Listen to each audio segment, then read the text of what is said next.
नमस्कार, आप देख रहे हैं न्यूज बाइस्कोप। भारत और वेस्ट इंडीज के बीच वर्तमान टी20 सीरीज का तीसरा और आखिरी मैच संडे को कोलकाता के ईडन गार्डन स्टेडियम में खेला जाना है। टीम इंडिया पहले ही सीरीज जीत चुकी है 2-0 से।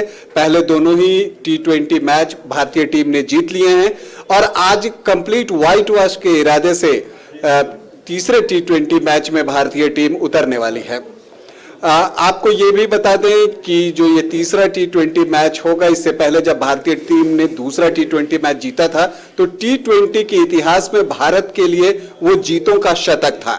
जीतों का शतक इस लिहाज से कि भारत ने टी20 में पूरे 100 मैच जो है वो अब जीत लिए हैं 155 मैचों में।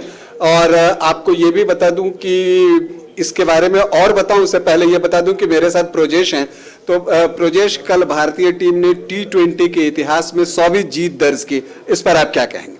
जी बिल्कुल, ये एक ऐतिहासिक क्षण था भारतीय टीम के लिए, क्योंकक्योंकि एक तो 100वां मैच, दूसरे सीरीज जीत और वेस्ट इंडीज जैसी टीम को, क्योंकि वेस्ट इंडीज का फेवरेट ये है टी20, तो जाहिर सी बात है कि वेस्ट इंडीज जैसी मजबूत टीम को हराकर 100वीं जीत हासिल करना भारतीय टीम के लिए एक बहुत बड़ी उपलब्धि रही। और कल का मैच काफ़ी रोमांचक रहा, काफ़ी कांटे का संघर्ष हुआ। एक बार लग रहा था कि भारतीय टीम हार जाएगी, कभी लग रहा था कि बिल्कुल। हम मैच पर बाद में आते हैं प्रोजेश, पहले हम 100वीं जीत की बात कर रहे हैं और बहुत अच्छी जीत रही, रोमांचक जीत रही। और बिल्कुल मैच जैसा कि प्रोजेश ने अभी शुरू किया था कि मैच बहुत फंस गया था, लग रहा था आखिरी ओवर में मैच था और लग रहा था कि फंस गया, वहां से बिल्कुल हार के जबड़े से भारत ने मैच जो है वो खींच लिया और जीत अपने नाम की। लेकिन हम 100 जीतों की बात कर रहे हैं टी20 में, तो टी20 में जो 100 जीत भारतीय टीम को मिली है उसमें से 97 मैच तो उसने सीधे सीधे जीत लिए हैं और जो 3 मैच की जो जीत है उनकी, उसमें आपको या तो उसने सुपर ओवर में मैच जीता है या बॉल आउट से। अगर आपको याद हो तो 2007 में टी20 विश्व कप में महेंद्र सिंह धोनी के नेतृत्व में जब भारत ने अब तक का टी20 का एकमात्र विश्व कप जीता है, उस में पहले लीग मैच में पाकिस्तान को बॉल आउट के आधार पर भारत ने पराजित किया था।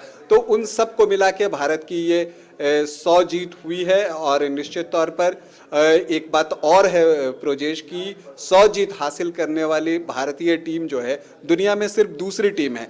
एकमात्र पाकिस्तान की टीम है जिसने कि 100 से ज़्यादा जीत दर्ज की है, लेकिन उन्हें भी 100 मैच जीतने के लिए 165 मैच लगे थे, लेकिन भारतीय टीम ने 155 मैच में ही 100वीं जीत हासिल कर ली। तो ये निश्चित तौर पे आप कह सकते हैं कि भारत के लिए बड़ी उपलब्धि है। जी बिल्कुल, जिस तरह से 2007 में जब इंडियन टीम वर्ल्ड कप खेलने गई थी टी20, बिल्कुल नई टीम थी। सचिन जैसे बड़े प्लेयर टीम में नहीं थे, गांगुली नहीं थे, एक अनभिज्ञ टीम थी। लेकिन महेंद्र सिंह धोनी ने उसी समय दिखा दिया था कि कैसे लीडरशिप करना है। और पहले ही मैच में जो बॉल आउट हुआ था जिसने पाकिस्तान की टीम को पराजित किया था, वो एक काफ़ी बूस्टिंग था इंडियन टीम के लिए, मोरल बूस्ट वाला मैच था। बिल्कुल। और प्रोजेश, ये जो 100 जीत दर्ज की है भारतीय टीम ने, तो टी20 में भारत की तरफ से कितने ही चमत्कारिक प्रदर्शन हुए हैं, चाहे हम बल्लेबाजी की बात कर लें, गेंदबाजी की बात कर लें, तो ये एक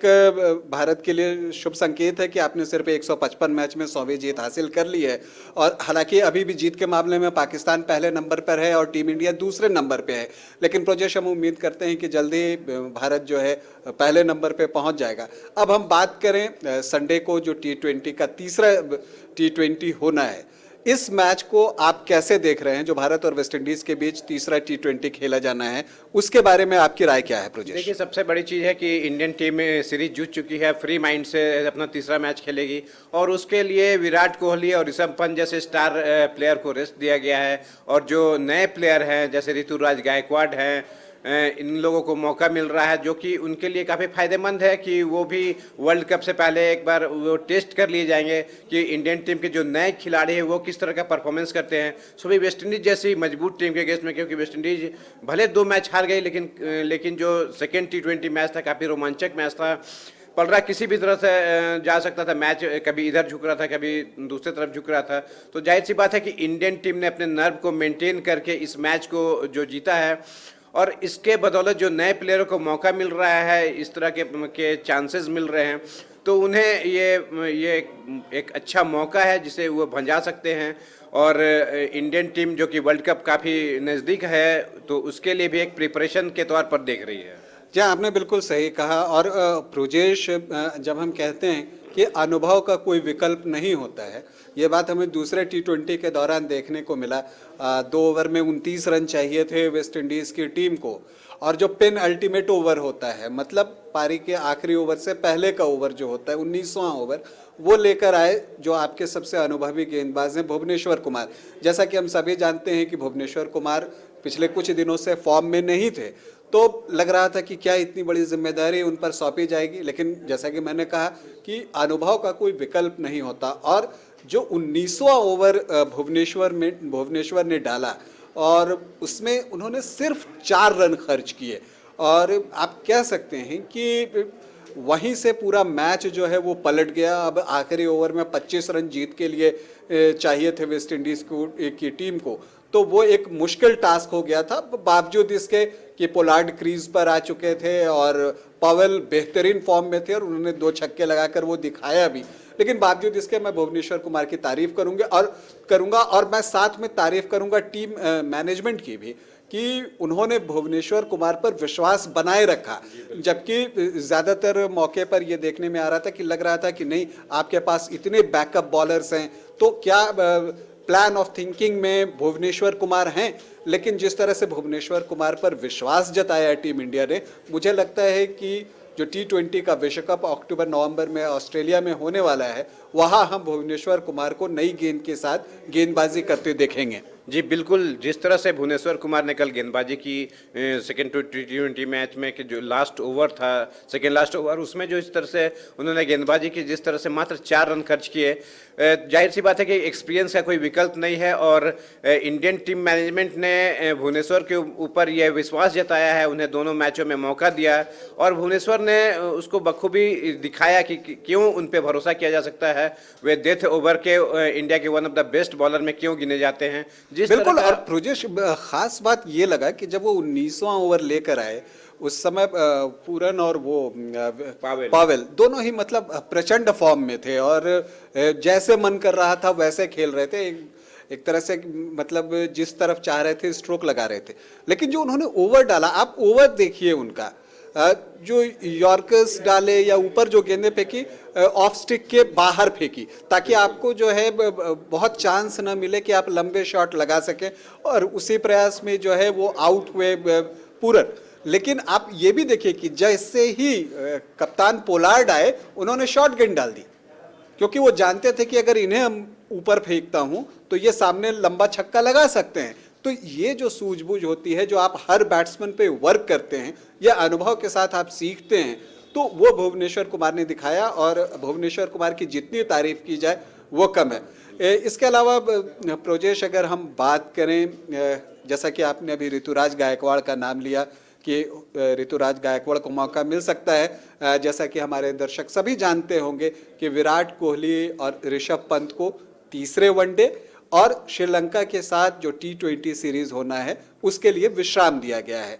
तो ये तय है कि कल ये दोनों खिलाड़ी, ये तीसरे T20 में आपको ये दोनों खिलाड़ी नहीं दिखेंगे, और न ही ये आपको दिखेंगे श्रीलंका के साथ होने वाली T20 सीरीज के दौरान। तो अब उनकी जगह पर कौन आएंगे? ईशान किशन रोहित शर्मा के साथ ओपन कर रहे थे। तो अब आपको क्या लगता है कि क्या ऋतुराज गायकवाड़ जब टीम में आएंगे, तो क्या वो ईशान किशन को मिडिल ऑर्डर में कर दिया जाएगा और ऋतुराज के साथ रोहित ओपन करेंगे, या आपको लगता है कि दीपक हुड्डा जो है वो भी बैठे हुए हैं, तो कहीं ऐसा तो नहीं कि फिर मध्य क्रम में दीपक हुड्डा को मौका दिया जाए? आपको क्या लगता है? देखिए, जिस तरह से ऋषभ पंत को रेस्ट दिया गया, तो जाहिर सी बात है ईशान किशन का खेलना तो तय है। अब ये टीम मैनेजमेंट डिसाइड करेगी, क्योंकि 2 मैचों में ओपनिंग के समय ईशान किशन उतनी अच्छी बल्लेबाजी नहीं कर पाए, थोड़े से आउट ऑफ फॉर्म टाइप के लग रहे थे। क्योंकि कल जो सेकेंड T20 मैच था, उसमें भी उन्होंने 10 गेंदों में मात्र 2 रन बनाए। तो ऋतुराज गायकवाड़ के पास भी एक मौका है, अगर उन्हें मौका मिलता है तो वो काफ़ी अच्छे फॉर्म में थे। IPL में भी उन्होंने काफ़ी अच्छा परफॉर्म किया। इसके अलावा विजय हजारे ट्रॉफी में उन्होंने 4 शतक जड़े, जो कि एक काफ़ी मायने रखती है। और जिस तरह से ऋतुराज गायकवाड़ का खेल है, वो उनको सूट भी करेगा ईडन गार्डन की पिच। बस एक टेम्पटेशन मुझे लगता है कहीं राइट लेफ्ट का कॉम्बिनेशन वो रोहित पसंद करें, लेकिन गायकवाड़ जिस तरह की फॉर्म में है, और ये हम लोग जब से इस पर बातचीत कर रहे हैं वेस्ट इंडीज़ के साथ, जब T20 सीरीज शुरू हुई है तब से, जब से हम बातचीत कर रहे हैं, हम हमेशा कह रहे हैं कि लेफ्ट राइट के कॉम्बिनेशन पे जाइए तो पहले पसंद ईशान किशन, लेकिन फॉर्म के आधार पे जाइए तो ऋतुराज गायकवाड़ को मौका मिलना चाहिए। बिल्कुल, लेकिन अब देखिए जैसे इंडियन टीम सीरीज जीत चुकी है तो कुछ एक्सपेरिमेंट भी किया जा सकता है कि ऋतुराज गायकवाड़ को ही रोहित शर्मा के साथ ओपन कराया जाए और ईशान किशन को मिडिल ऑर्डर में खिलाया जाए।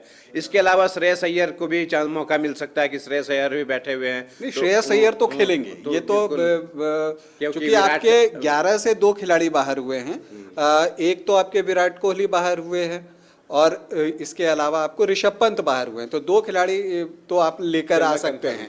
तो प्रोजेश के अनुसार वो ऋषभ पंत और श्रेयस अय्यर हो सकते हैं। श्रेयस अय्यर पर मेरा भी पूरा यकीन है, और यही 2 चेंजेस जो है हमें देखने को मिल सकते हैं। गेंदबाजी के डिपार्टमेंट में आए, जब आप एक्सपेरिमेंट की बात करते हैं, और जिस तरह से रोहित शर्मा के कुछ बयानों की मैं बात करूं तो उन्होंने कुलदीप यादव पर बहुत भरोसा जताया है, और वो चाहते हैं कि कुलदीप यादव को कुछ मैचेस मिलें ताकि उनका कॉन्फिडेंस बढ़े। तो ऐसे में क्या लगता है कि कुलदीप यादव तीसरे T20 में खेलते दिखेंगे?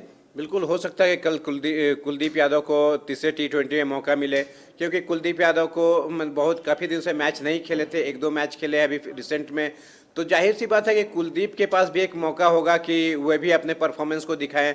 और एक चाइनामैन बॉलर हैं, उनके पास भी काफ़ी वेरिएशन है, और वेस्ट इंडीज़ के खिलाड़ियों के अगेंस्ट में अगर वे अच्छे बॉलिंग करते हैं तो उनका कॉन्फिडेंस भी जल्दी से वापस आ जाएगा। जिस तरह से कुलदीप को लेकर बातें हो रही हैं, और जिस पर आज हम बाद में बात भी करेंगे कि भारत ने T20 सीरीज़ के लिए और टेस्ट मैचेस के लिए श्रीलंका के खिलाफ जो होने वाली है उसके लिए टीम अनाउंस कर दिया है, और कुलदीप यादव वहाँ पर भी हैं, तो उस पर भी हम बात करेंगे, वो हम बाद में बात करेंगे। लेकिन ऐसा देख के लग रहा है कि जो योजना T20 विश्व कप के लिए बनाई जा रही है अक्टूबर-नवंबर में जो ऑस्ट्रेलिया में होने वाला है, उसमें कुलदीप यादव कहीं हैं। बिल्कुल, क्योंकि कुलदीप यादव ने ऑस्ट्रेलिया में हमने देखा कि पिछले में कुछ जो सीरीज जो हुई थी ऑस्ट्रेलिया में, उसमें कुलदीप यादव ने काफ़ी अच्छी बॉलिंग की थी ऑस्ट्रेलिया में।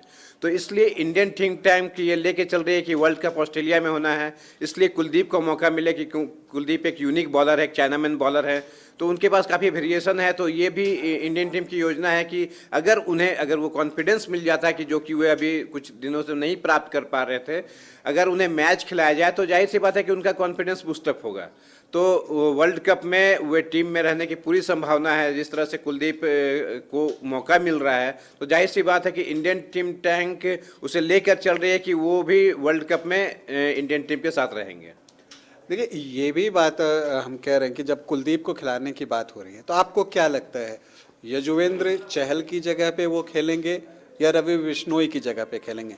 रवि बिश्नोई नए खिलाड़ी हैं, 2 मैच अभी खेले हैं और बिल्कुल फ्रेश हैं, उनकी गूगलीज बहुत अच्छी पड़ रही हैं, कुछ और वेरिएशंस उन्हें डेवलप करने होंगे, नहीं तो आमतौर पे ऐसा होता है कि जब आप बहुत ज़्यादा गूगली डालते हैं और तेज़ी से गूगली डालते हैं तो बल्लेबाज जो है वो आपको एक ऑफ स्पिनर के जैसा खेलने लगता है, वो समझ जाता है कि हाँ आप अंदर की ओर गेंदों को लेकर आएंगे, तो वो आपको उसी तरह से ट्रीट करता है। तो इस स्थिति में क्या होता है, इंटरनेशनल क्रिकेट में बने रहने के लिए आपको हमेशा कुछ न कुछ जो है अपने अंदर निखार लाते रहना पड़ता है, बल्लेबाजों को पढ़ते रहना पड़ता है। अभी ये लर्निंग प्रोसेस है रवि बिश्नोई के लिए। पहले मैच में तो उन्होंने कमाल की गेंदबाजी की थी, कल भी उन्होंने अच्छी गेंदबाजी की है और अपने 4 ओवर का कोटा पूरा किया, विकेट भी लिया है। तो ऐसे में मुझे लगता है कि रवि बिश्नोई को एक मौका और मिलना चाहिए, और कुलदीप यादव को आप लेकर टीम में आ सकते हैं, तो चहल को विश्राम दिया जा सकता है। क्यों लगता है प्रोजेक्ट? बिल्कुल, क्योंकि रवि बिश्नोई एक युवा खिलाड़ी हैं, पहले मैच में ही उन्हें मैन ऑफ द मैच मिल चुका था, दूसरे मैच में भी उन्होंने अच्छी गेंदबाजी की थी, कुछ बॉल थे जो कि वे पिक करके उन्हें छक्का मार दिया गया। लेकिन यजुवेंद्र चहल काफ़ी एक्सपीरियंस बॉलर है, काफ़ी अच्छी बॉलिंग की थी, तो हो सकता है इंडियन टीम एक्सपेरिमेंट ही कर रही है, एक साथ 2-2 लेग स्पिनर खिलाए, तो उसके जगह पे हो सकता है कि कुलदीप यादव को मौका मिले।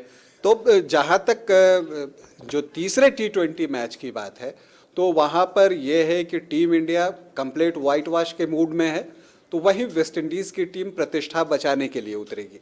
लेकिन दूसरे मैच में वेस्टइंडीज़ ने अपनी जो क्षमता है उसका कुछ प्रदर्शन भी किया है।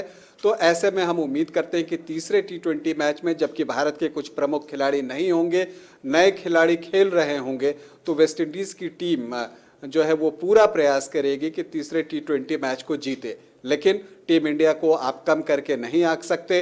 जैसा कि हम हमेशा कहते हैं, जो बेंच स्ट्रेंथ है ये टीम इंडिया का, वो बहुत ही स्ट्रांग है। ऐसे में तीसरे T20 में भी मुझे लगता है कि टीम इंडिया का पलड़ा थोड़ा भारी है। क्या लगता है ब्रजेश? बिल्कुल, जिस तरह से इंडियन टीम परफॉर्म कर रही है तो जाहिर सी बात है कि उसके हौसले काफ़ी बुलंद हैं। और वेस्ट इंडीज़ की टीम 2 मैच हार कर वो भी कमबैक करना चाहेगी। अभी तक सीरीज में एक भी मैच नहीं जीत पाई है, तो एक मैच जीत कर ही वो स्वदेश लौटना चाहेगी। बिल्कुल।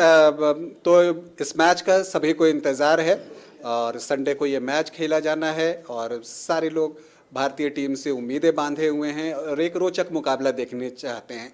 अभी हम लेंगे यहाँ पर एक छोटा सा ब्रेक, और ब्रेक के उस पार जब हम आएंगे तो आज जो भारतीय टीम घोषित की गई है T20 सीरीज़ के लिए और टेस्ट मैचों की सीरीज़ के लिए श्रीलंका के खिलाफ, उस पर बातचीत करेंगे। भारत और श्रीलंका के बीच T20 सीरीज़ होने वाली है और उसके बाद टेस्ट मैचों की भी सीरीज़ होनी है। इसके लिए टीम इंडिया की घोषणा कर दी गई है और सबसे बड़ी खबर ये है कि रोहित शर्मा को टेस्ट मैचों का कप्तान भी नियुक्त कर दिया गया है। इसका मतलब ये हुआ कि क्रिकेट के अब तीनों फॉर्मेट में, T20, वनडे और टेस्ट मैच, तो इस तीनों फॉर्मेट में रोहित शर्मा अब भारतीय टीम की कमान संभालेंगे। अब उनकी और राहुल द्रविड़ की जो जोड़ी है, कप्तान और कोच की जोड़ी है, उस पर बड़ी जिम्मेदारी है कि वो भारतीय क्रिकेट को लेकर किस तरह से आगे जाते हैं। प्रोजेश मेरे साथ हैं और मैं हूँ राकेश। प्रोजेश, ये बताइए कि जो रोहित शर्मा को कप्तानी सौंपी गई, ये एक्सपेक्टेड था, तो आपको क्या लगता है कि रोहित शर्मा को कप्तानी देकर ठीक किया गया, या फिर आपको लगता है कि किसी युवा खिलाड़ी को कप्तान बनाया जाना चाहिए था जो ज़्यादा लंबे समय तक टीम की कप्तानी कर सकते? देखिए, सबसे बड़ी चीज़ थी कि जिस तरह से विराट कोहली ने अचानक कैप्टनशिप छोड़ दी थी, तो उसके जगह पे एक एक्सपीरियंस प्लेयर की ही ज़रूरत थी कि जो इंडियन टीम को फिलहाल संभाल सके। अभी जितने भी युवा खिलाड़ी हैं उनके पास काफ़ी मौका है। रोहित अभी 2-3 साल आराम से टेस्ट टीम की कप्तानी संभाल सकते हैं, और जिस तरह से प्रदर्शन इंडियन टीम कर रही है रोहित के नेतृत्व में, चाहे वनडे हो चाहे T20 हो, तो इससे तो हमें लगता है कि जो भारतीय थिंक टैंक है, जो इंडियन सेलेक्टर है, वो काफ़ी सही फैसला लिया है कि विराट को के जगह पे रोहित शर्मा को कैप्टन बनाकर। यहाँ फिलहाल तो कोई विकल्प भी नहीं था और चेतन शर्मा ने इस बात को साफ भी किया है मीडिया के सामने कि रोहित के कप्तानी में ऋषभ पंत, KL राहुल और जसप्रीत बुमराह, जिन्हें कि श्रीलंका के खिलाफ जो T20 सीरीज़ हो रही है और टेस्ट मैचों की सीरीज़ हो रही है उसके लिए उपकप्तान बनाया गया है। तो ये जो 3 खिलाड़ी हैं, KL राहुल, ऋषभ पंत और जसप्रीत बुमराह, रोहित शर्मा की कप्तानी में खुद को ग्रूम करेंगे एक कप्तान के तौर पे, और फिर चयनकर्ता उस पर बाद में फैसला लेंगे। तो फिलहाल तो दिखता है कि अभी 1-2 साल जब तक रोहित शर्मा टेस्ट मैच खेल रहे हैं तब तक रोहित शर्मा कप्तानी संभालेंगे और उनके अंडर में ये तीनों खिलाड़ी कप्तानी की एक तरह से आप कह सकते हैं कि फील्ड में रह के ट्रेनिंग जैसी बात आप कह सकते हैं कि वो लेंगे। और दिलचस्प ये है कि KL राहुल जो हैं इस सीरीज़ में हमें नहीं दिखेंगे क्योंकि उन्हें चोट लगी है और वो दोनों ही सीरीज़ से, T20 सीरीज़ और टेस्ट सीरीज़ दोनों से बाहर हैं।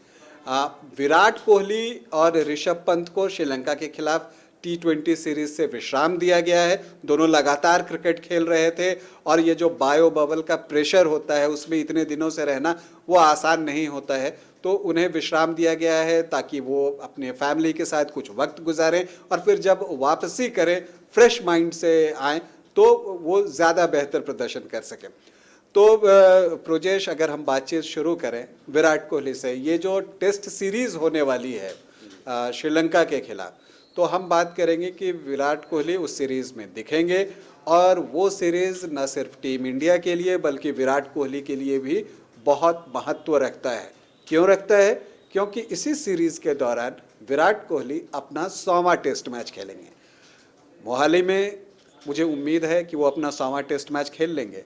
विराट के टेस्ट मैचों के प्रदर्शन की हम बात करें तो वो असाधारण रही है और बेहतरीन प्रदर्शन उन्होंने किया है अपने टेस्ट करियर के दौरान।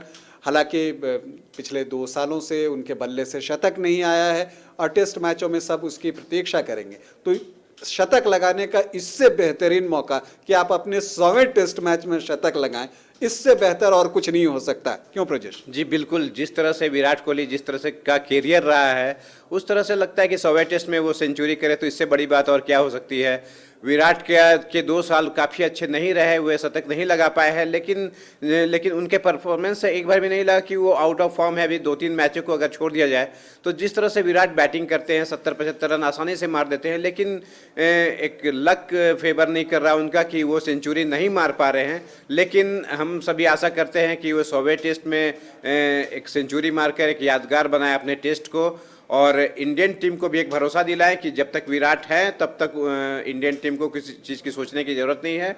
जब भी मुसीबत पड़ती थी विराट सामने से आकर उस प्रेशर को झेलते थे और एक परफॉर्मेंस ऐसा करते थे कि सारी टीम बूस्टअप हो जाती थी। और अभी भी हम यही चाहते हैं कि विराट उसी तरह का परफॉर्मेंस करे कि सारी इंडियन टीम बूस्ट होकर खेली।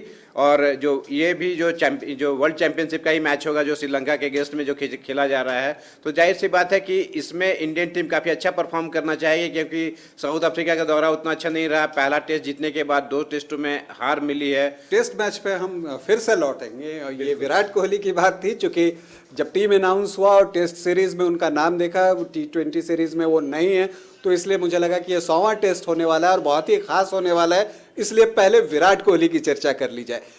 टेस्ट मैच में और भी कुछ चेंजेस हुए हैं, बड़े बड़े चेंजेस हुए हैं और कुछ चौंकाने वाले चेंजेस हुए हैं, उन सब पर हम बात करेंगे। लेकिन उससे पहले T20 सीरीज की हम लोग बात कर लेते हैं जो श्रीलंका के खिलाफ होने वाली है।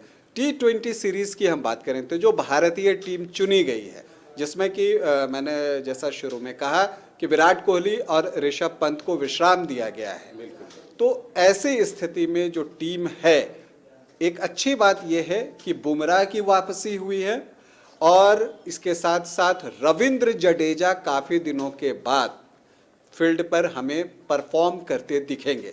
तो ये 2 प्रमुख खिलाड़ी गए हैं तो 2 प्रमुख खिलाड़ी आए हैं। ऐसी स्थिति में भारतीय T20 टीम जो श्रीलंका के खिलाफ चुनी गई है, उसके विषय में आप क्या कहेंगे प्रोजेश? बिल्कुल, काफ़ी बैलेंस टीम है। जाहिर सी बात है कि विराट काफ़ी बड़े प्लेयर थे और ऋषभ पंत ने भी काफ़ी अच्छा परफॉर्म किया इस सीरीज में, लेकिन रविंद्र जडेजा एक कंप्लीट प्लेयर है। चाहे बैटिंग देखिए, चाहे बॉलिंग देखिए, चाहे फील्डिंग, रविंद्र जडेजा की तुलना किसी से नहीं की जा सकती है, क्योंकि वे जहाँ पे भी उन्हें मौका मिलता है वह परफॉर्म करके दिखाते हैं कि वे इंडियन टीम के लिए परफेक्ट है। और ऑलराउंडर की जो कमी लग रही थी तो उसको भी पूरी करेंगे रविंद्र जडेजा। इसके अलावा जसप्रीत बुमराह इंडिया के one of the best bowler हैं, बेस्ट डेथ बॉलर्स में भी उनकी गिनती होती है। तो इस लिहाज से देखा जाए तो इंडियन सॉइल के लिए ये टीम परफेक्ट है। यहाँ आपने कहा कि ये टीम परफेक्ट है, हालांकि ये टीम तब परफेक्ट होगी जब इसी टीम में विराट कोहली और ऋषभ पंत भी आ जाएंगे, तब ये टीम परफेक्ट हो जाएगी। अभी परफेक्ट से 2 कदम दूर है और ये तय है कि जब T20 विश्व कप खेलने भारतीय टीम ऑस्ट्रेलिया जाएगी तो वहाँ विराट कोहली और ऋषभ पंत दोनों उस टीम में दिखने वाले हैं। एक दिलचस्प सवाल जो मेरे मन में आ रहा है, अगर हम स्पिनर्स की बात करें और T20 सीरीज में जो स्पिनर्स चुने गए हैं, आप देख रहे हैं रविंद्र जडेजा, यजुवेंद्र चहल, रवि बिश्नोई, कुलदीप यादव, मतलब 4। तो इन 4 में इसके अलावा अगर आप बात करें तो दीपक हुड्डा भी हैं टीम में, जो कि पार्ट टाइम ऑफ स्पिनर हैं। तो ये 4-5 खिलाड़ी हो गए, तो मिलेगा मौका 2 ही स्पिनर्स को। तो आपको क्या लगता है कि पहले 2 स्पिनर्स कौन हो सकते हैं? पहले 2 स्पिनर्स यजुवेंद्र चहल और दूसरे रविंद्र जडेजा, क्योंकि दोनों के पास काफ़ी एक्सपीरियंस है और इंडियन टीम चाहेगी कि पहले सीरीज को सील किया जाए और श्रीलंका की टीम को भी कम नहीं आ सकते, क्योंकि दोनों एक ही उपमहाद्वीप की टीमें हैं, दोनों स्पिनर्स अच्छा खेलती है और करीब करीब सेम कंडीशन की ही दोनों टीमें हैं। तो इंडियन टीम चाहेगी कि किसी भी तरह पहले मैच जीता जाए और उसके लिए एक्सपीरियंस की ज़रूरत है। जैसे कि आपने कहा कि हम लोग नेक्स्ट सेकेंड T20 मैच में देख सके कि भुवनेश्वर कुमार क्या कर सकते हैं। तो एक्सपीरियंस का कोई विकल्प नहीं है और रविंद्र जडेजा काफ़ी दिनों बाद वापसी कर रहे हैं, तो उन्हें भी मैच प्रैक्टिस की ज़रूरत है, तो उन्हें खिलाना जाना तो कन्फर्म है। इसके अलावा युजवेंद्र चहल जिस तरह से गेंदबाजी की है, तो मेरा मानना है कि उन्हें ही खिलाया जाएगा। आपने कहा कि युजवेंद्र चहल को खिलाया जाएगा, रविंद्र जडेजा दूसरे स्पिनर हो सकते हैं, लेकिन प्रजेश थोड़ी देर पहले आप ही ने कहा था कि हम रविंद्र जडेजा को एक ऑलराउंडर के तौर पे भी ट्रीट कर सकते हैं, एक ऑलराउंडर के तौर पे भी खिला सकते हैं। तो चूंकि इंडियन सॉइल पे मैचेस होने हैं, तो आपको क्या लगता है कि नंबर 6 की जगह पे रविंद्र जडेजा एक हरफनमौला की भूमिका में दिखेंगे, एक ऑलराउंडर की भूमिका में देखेंगे, और युजवेंद्र चहल तो खेलेंगे, इसके अलावा एक स्पिनर और किसी को मौका दिया जा सकता है? अगर वेंकटेश अय्यर जैसे प्लेयर के जगह पे अगर रविंद्र जडेजा को खिलाया जाएगा, तो जाहिर सी बात है कि एक स्पिनर एक्स्ट्रा हम लोग खिला सकते हैं। उसमें रवि बिश्नोई ने जिस तरह से परफॉर्म किया है, तो रवि बिश्नोई का भी मौका बनता है, क्योंकि पहले मैच में नहीं उन्हें मैन ऑफ द मैच मिला था, सेकेंड मैच में भी उन्होंने काफ़ी अच्छी गेंदबाजी की थी, और एक नए खिलाड़ी हैं, तो इंडियन थिंक टैंक चाहेगी कि उन्हें और से और मौके मिले कि वे अच्छा परफॉर्म करें। जिस तरह से विश्व कप नज़दीक आ रहा है, तो एक अच्छे स्पिनर्स की ज़रूरत है, तो हो सकता है उन्हें भी मौका मिल और जाए। तेज गेंदबाजी में तो ये तय दिख रहा है कि जसप्रीत बुमराह, भुवनेश्वर कुमार, ये दो तो रहेंगे ही। शार्दुल ठाकुर को विश्राम दिया गया है पूरी सीरीज से।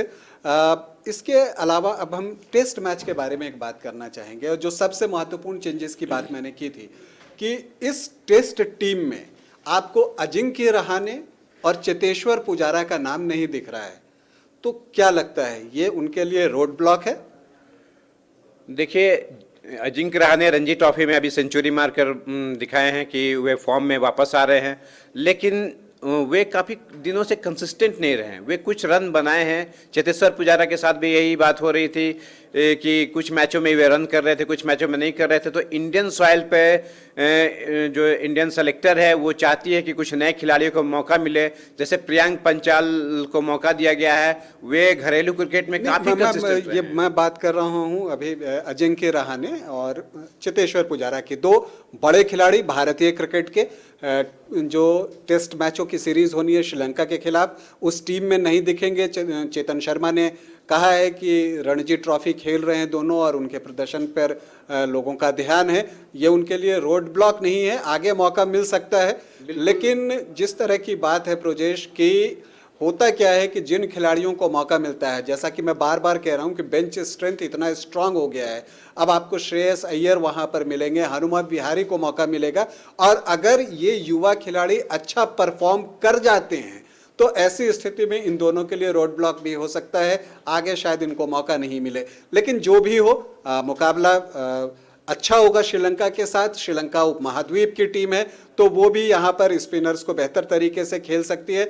लेकिन उन दोनों सीरीज में भी भारत का पड़ाव हम भारी दिख रहे हैं, और जो भारतीय टीम अनाउंस हुई है उसमें हम भविष्य की कुछ तस्वीर भी देख पा रहे हैं। आज के लिए इतना ही, इजाज़त दें, नमस्कार।